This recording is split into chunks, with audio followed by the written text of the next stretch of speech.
In this video, I'll walk you through color correction and color grading in CapCut Desktop, step by step. We'll start by fixing technical issues like exposure and white balance, then move on to creative color choices that give your clip a mood. I'll keep things simple and practical so you can follow along even if you are new to color work. First, pick the clip you want to edit on the timeline. For example, I selected this clip. Click the clip, then open the panel in the top right and go to the Adjust tab at upper right side. That is where all the manual color tools live.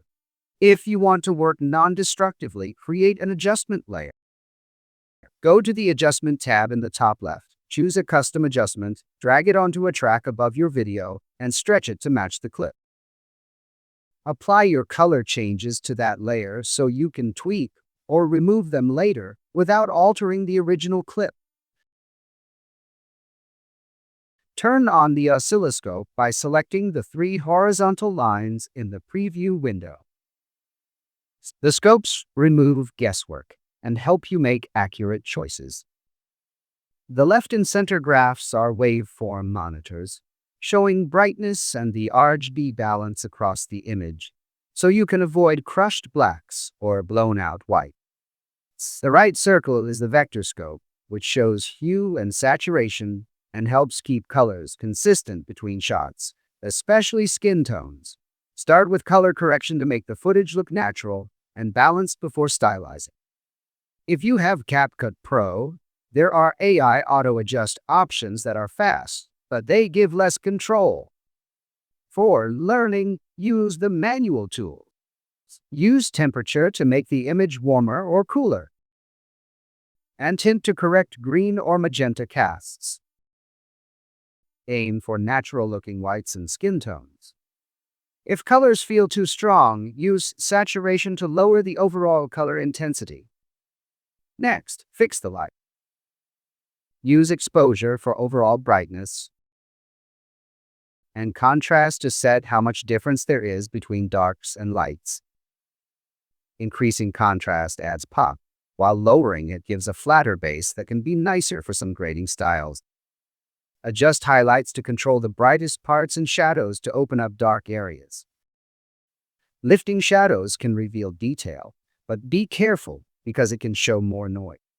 Use whites and blacks to set the absolute white and black points so the image has a full tonal range. Brilliance is a handy slider that brightens darker parts, pulls in highlights a little, and adds contrast to reveal hidden detail. You'll also find effects like sharpen, clarity, fade, and vignette if you want small finishing touches. Once the image is technically fixed, move to color grading to add style. The actionable panel lets you target specific colors. Pick a color swatch like red, orange, or blue, then shift hue to change its tone.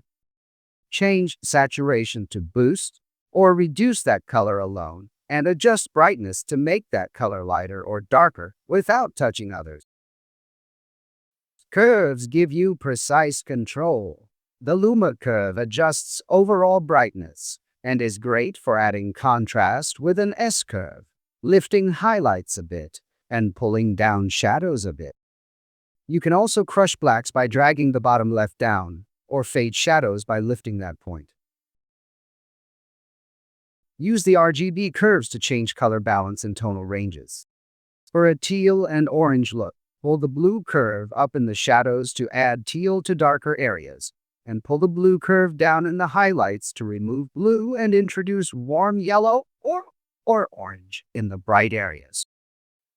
Color wheels are the pro tool for nuanced grading. You can push the shadows, midtones, and highlights toward the color you want by dragging each wheel's dot and adjust the lightness with the vertical slider. There is also a log mode that gives more control over shadows, midtones, highlights, and offset. If you want a deeper, dedicated walkthrough of color wheels, I can make a separate video on that. That's it for manual color correction and grading.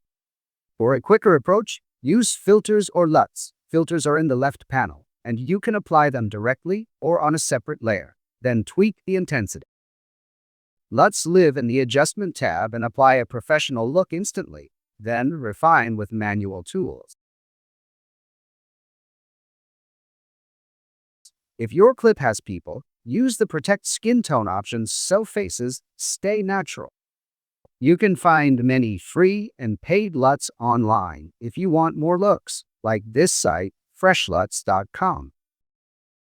When you have multiple clips, keep the look consistent by copying your adjustment layer or setting. For example, if I apply filters to the first clip and to copy that to others too. Right-click the clip with adjustments, choose Copy Attributes, then right-click another clip and paste attributes so the grade matches across the timeline. Final tips. Keep changes subtle at first and use the scopes to guide you. Make small moves, then step back and look at the whole sequence. If something looks off, undo, and try a slightly different adjustment. Try these steps on a short clip and see how much difference you can make. If you want a separate, in-depth video on color wheels or on using LUTs effectively, I can make one. Thanks for watching, and practice these tools until they feel natural.